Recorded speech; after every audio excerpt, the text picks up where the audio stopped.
Cristo Jesus, Divino Mestre, após a agenda do dia, aqui estamos, agradecidos, serenos, otimistas, confiantes. Agradecemos-te, Senhor, por este ano, por todas as experiências, por todas as conquistas, por todos os avanços. Te agradecemos, Senhor, até mesmo pelas experiências dolorosas, pelas quedas, pelos erros, pelos dias mais tristes, pelas perdas, pelas mágoas, pelas lutas, porque resistimos, sobrevivemos e nos percebemos mais fortes e mais preparados para a sequência dos compromissos. Por todas as bênçãos passadas, por todas as bênçãos presentes e por todas as bênçãos futuras, obrigado, Senhor. Assim seja.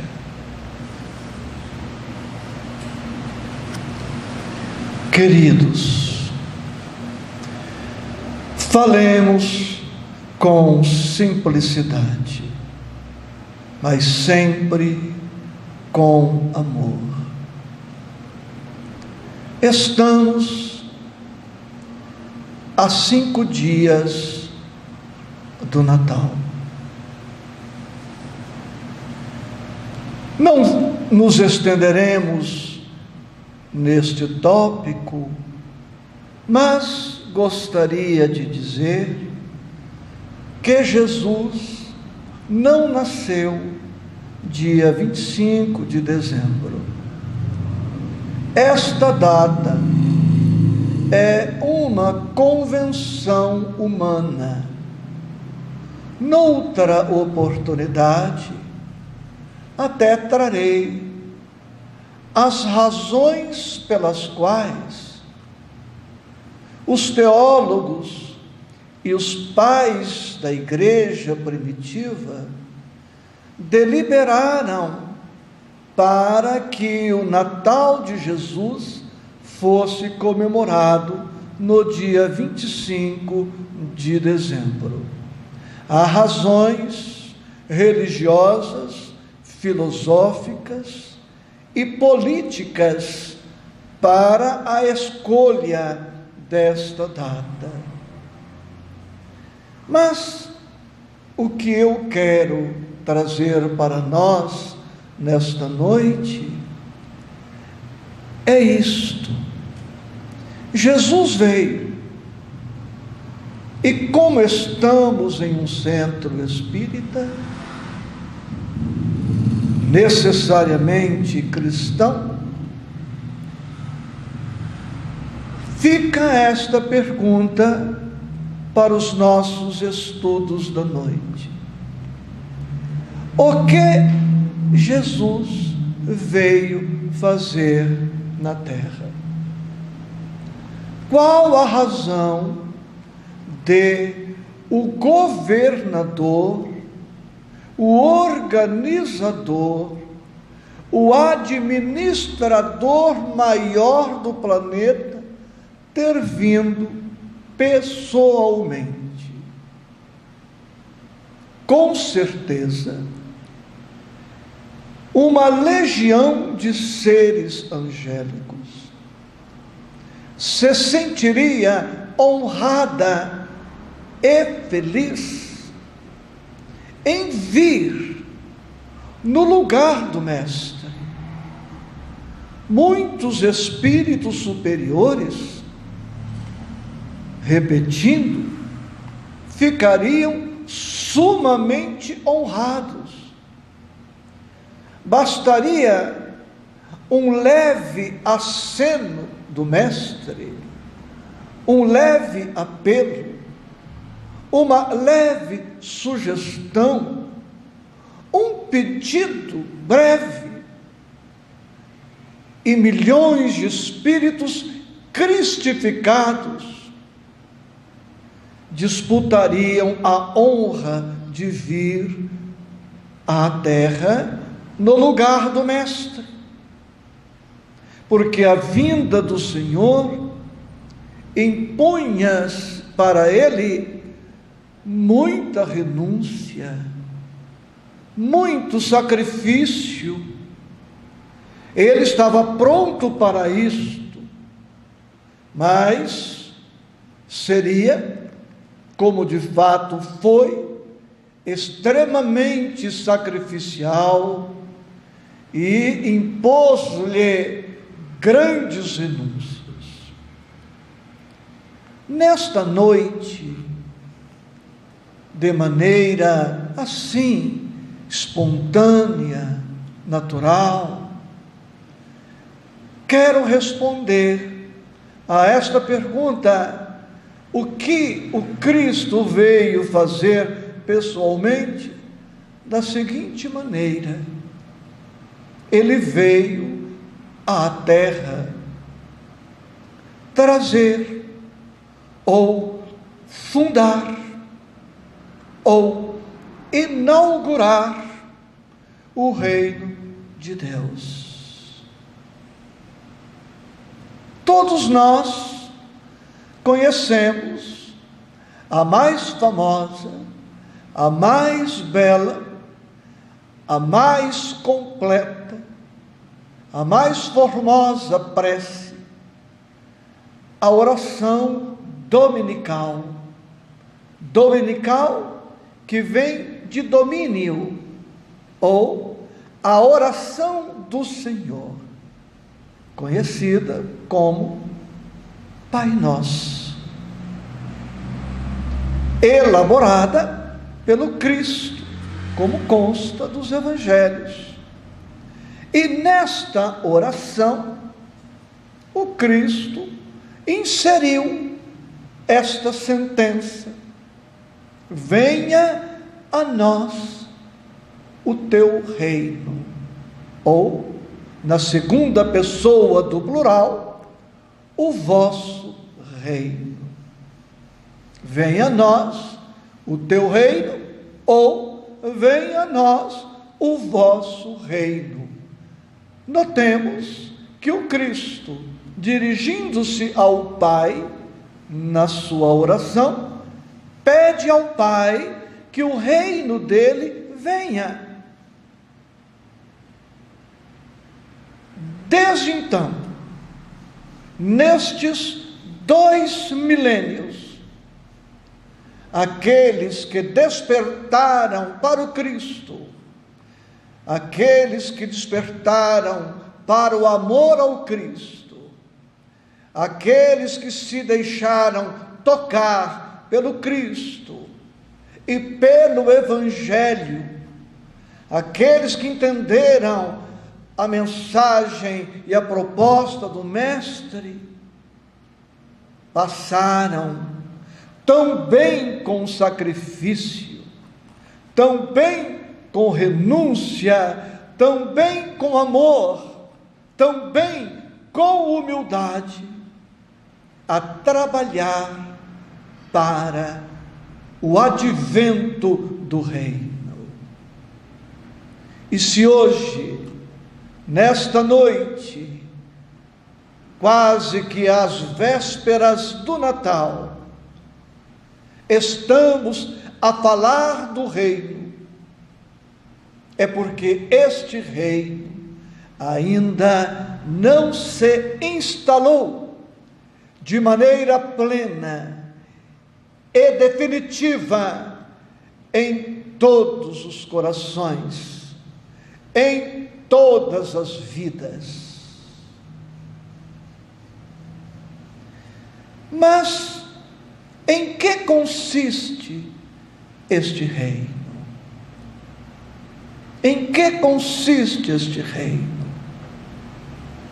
Quando um candidato a vereador, a prefeito, a deputado estadual, deputado federal, senador, governador de um estado, presidente da República, lançam a sua candidatura, todos eles apresentam um programa de governo, apresentam metas, assumem compromissos, prometem coisas. E há um vício tão grande que, se o candidato não prometer, suas chances de eleger-se diminuem sensivelmente.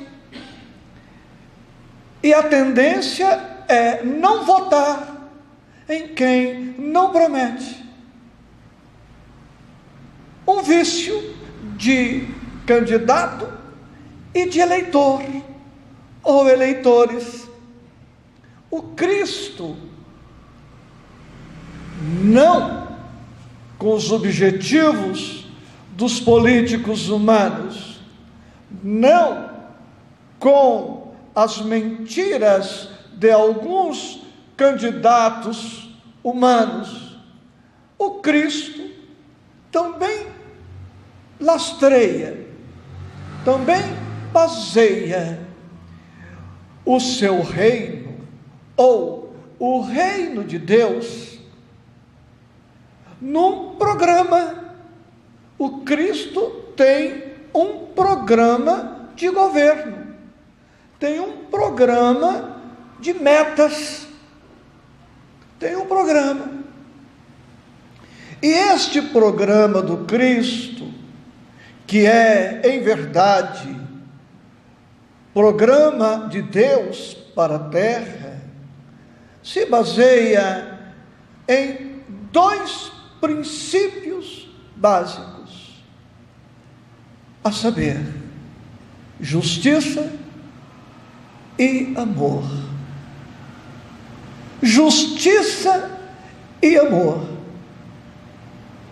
O reino de Deus será realidade definitiva no planeta quando a justiça e o amor predominarem totalmente.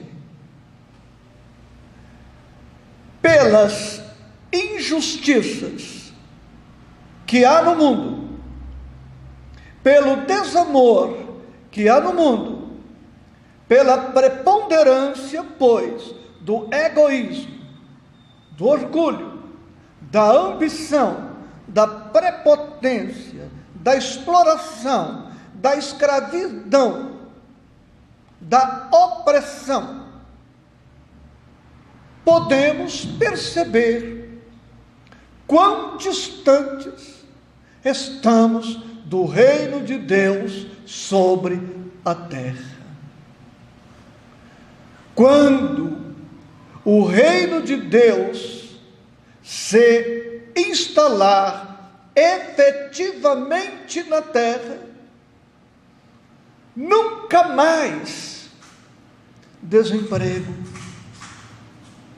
fome, sede, falta de moradia para todos, falta de assistência médica, odontológica. Quando o reino de Deus se instalar, as crianças, jovens, adultos, todos terão acesso à educação com qualidade. A natureza será respeitada como um laboratório, como um templo, como um útero. Os animais, o meio ambiente, a ecologia, o clima, tudo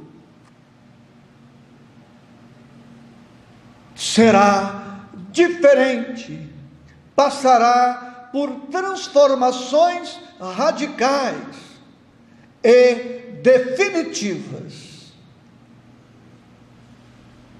Justiça e amor, os dois pilotis, os dois fundamentos, os dois princípios básicos do reino de Deus.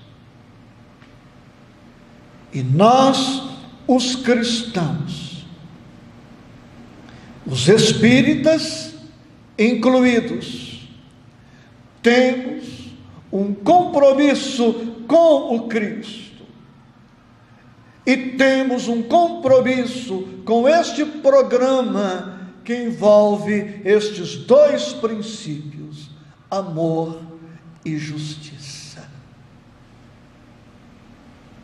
Por enquanto, dada a nossa condição pessoal, não podemos interferir de maneira poderosa e eficaz no coletivo. Que posso eu fazer em relação às grandes injustiças planetárias? Que posso eu fazer para que a fome de milhões de criaturas deixe de existir? Que posso eu fazer para que tenha água potável para todos? Que posso eu fazer com esta crise de emprego que há no mundo? Que posso eu fazer em relação à assistência médica no macro? Eu não posso.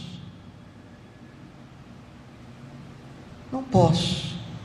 Não tenho poder para isto, não tenho autoridade para isto, não tenho voz para isto, não tenho dinheiro para tanto. Mas o Cristo não espera que uma pessoa seja o salvador da pátria, ou o salvador do continente, ou o salvador do hemisfério, ou o salvador do planeta. Portanto, o fato de eu ou você não podermos fazer tudo, ou fazermos mais, ou fazermos tanto, de maneira nenhuma nos pode abater ou desanimar. Porque se eu despertar a minha consciência, a minha responsabilidade e dispor-me a fazer efetivamente a minha parte, é tudo o que o Cristo espera de mim. E se você também contagiar-se por este programa, se nós contagiarmos outros, este movimento que começa por multiplicar-se-á ao infinito,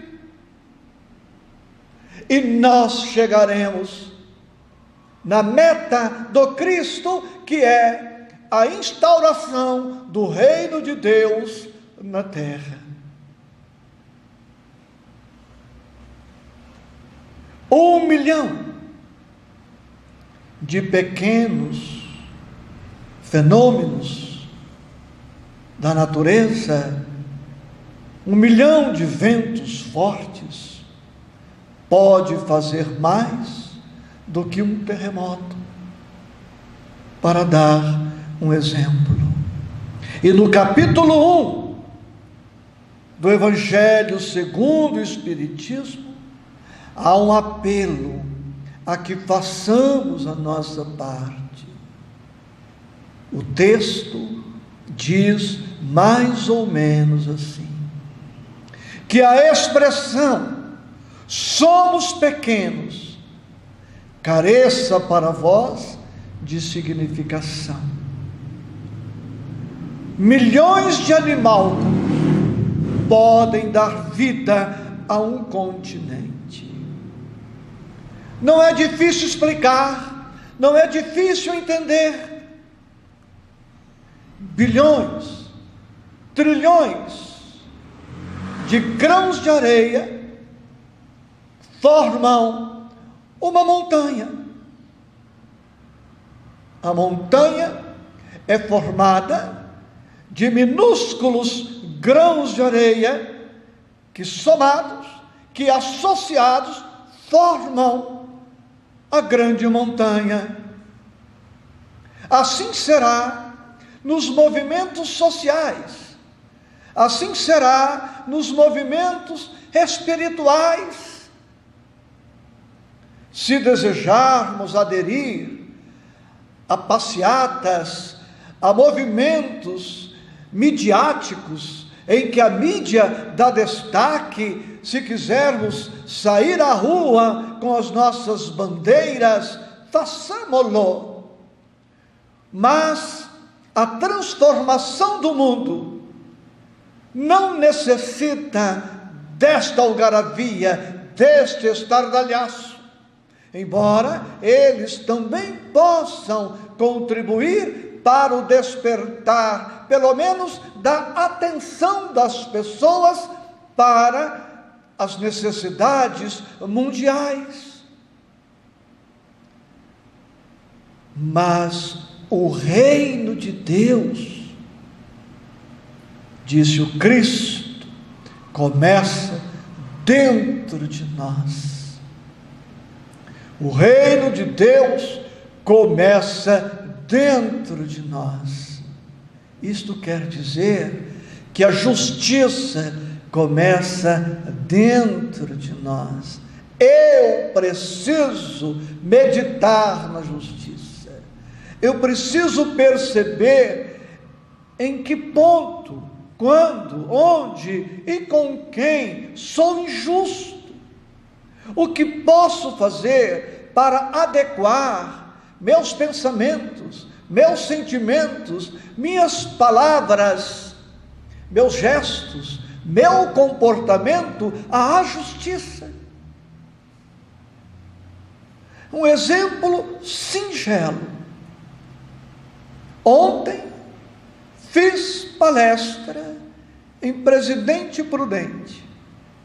Retornando, parei num restaurante de estrada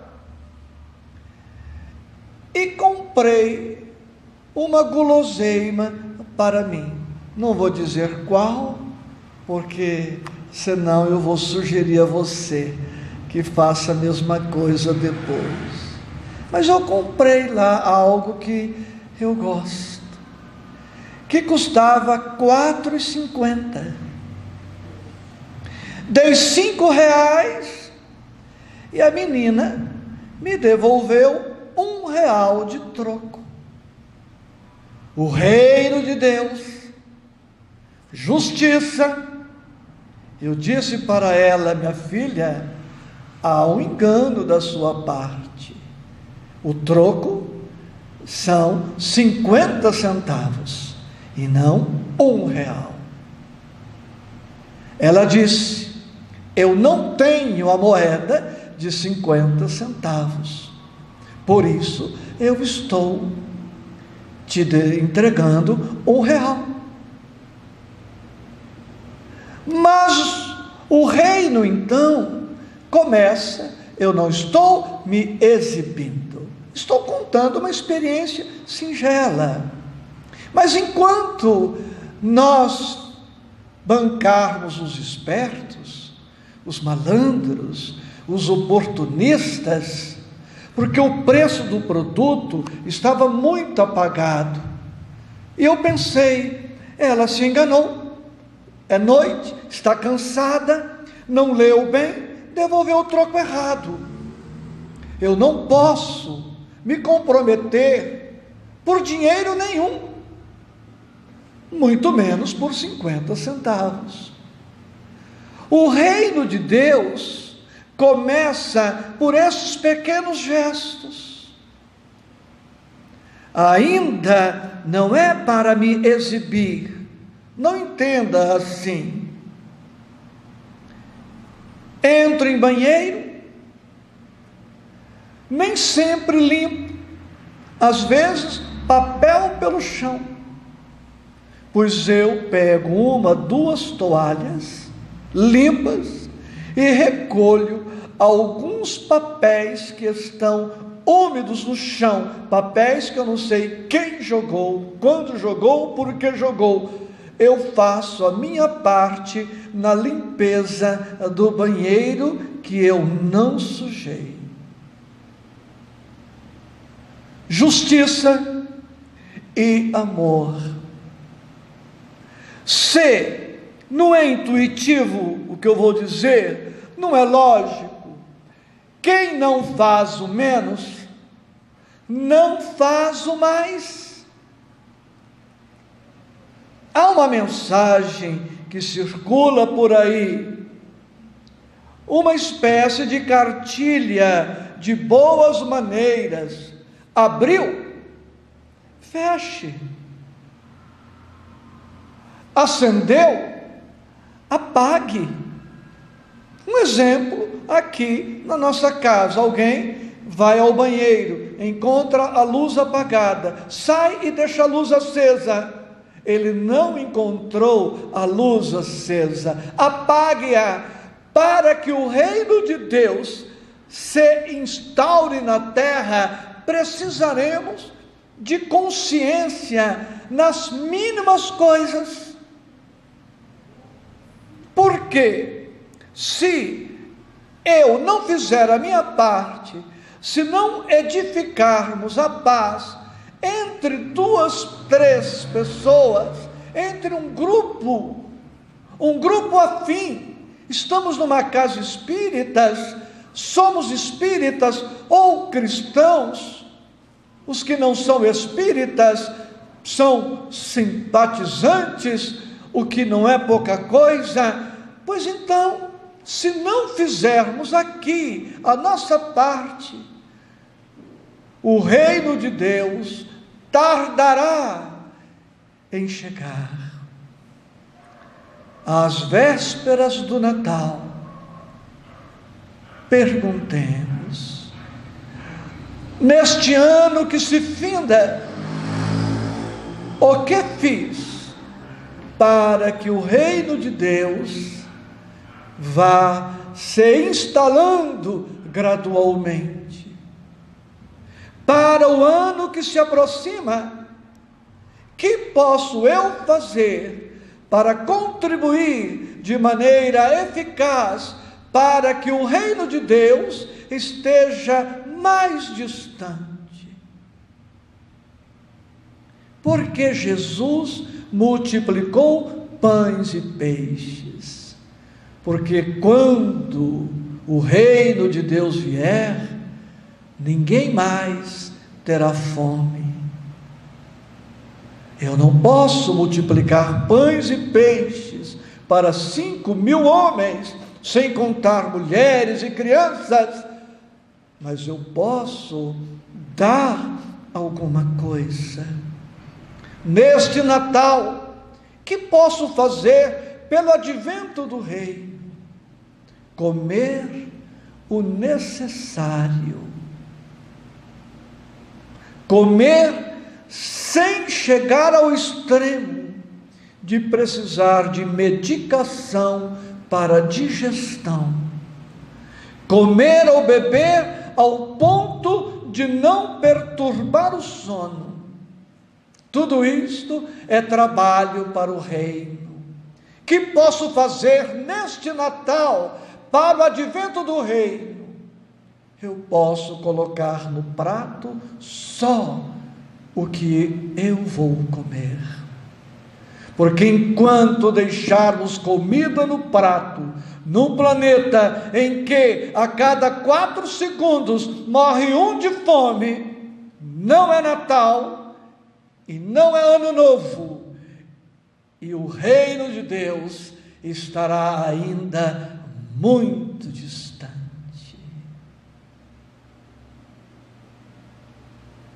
E nas mesas que mais sobram, é na mesa dos cristãos do planeta, porque na Ásia, no Oriente, há mais sobriedade do que no Ocidente supostamente cristão.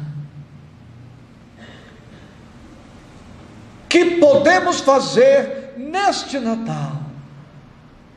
Quem sabe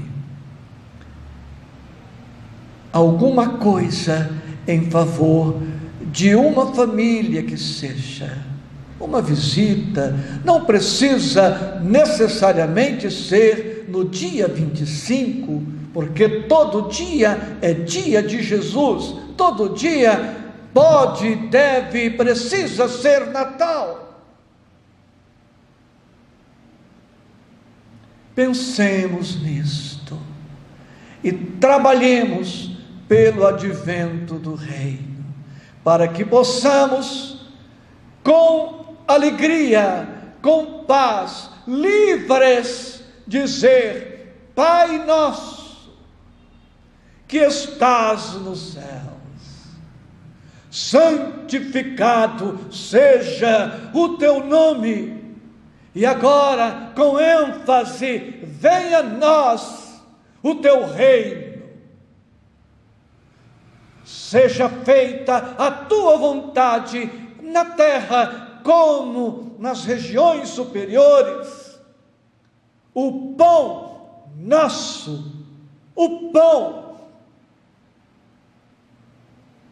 Jesus não escreveu, deixa eu explicar isto sem abusar de você. Jesus não orou assim: o pão com queijo de cada dia nos dá hoje. O pão com presunto, o pão com salame, o pão com patê nos dá hoje. O pão com ovo, um pão com mortadela nos dá hoje. O pão como símbolo do necessário. Esse pensamento não é meu, é de Emmanuel, que diz que enquanto a humanidade se contentou com o pão, as coisas até que foram bem. Mas aí o homem inventou a manteiga, o requeijão cremoso, o queijo, o presunto, a mortadela, o salame, e aí complicou. Porque o queijo, o salame, o presunto, a mortadela, o patê da nossa mesa é o que falta, é a falta que fará na mesa do outro. Negamos o necessário a outrem para que sobeje até quase estragar nos nossos armários. De cada dia podemos ser previdentes, providentes, guardar alguma coisa, ter lá uma reserva estratégica, mas em nome da providência, da previdência, da aposentadoria, da reserva estratégica, nós temos bilhões, trilhões de dólares, de euros e de reais aplicados num planeta em que 90% das riquezas estão nas mãos de 10%. Isto não é justo, isto não é amor. As crianças chegaram e eu preciso ter desconfiômetro. Beijo, Feliz Natal, Feliz Ano Novo e até 10 de janeiro, se o aniversariante nos permitir.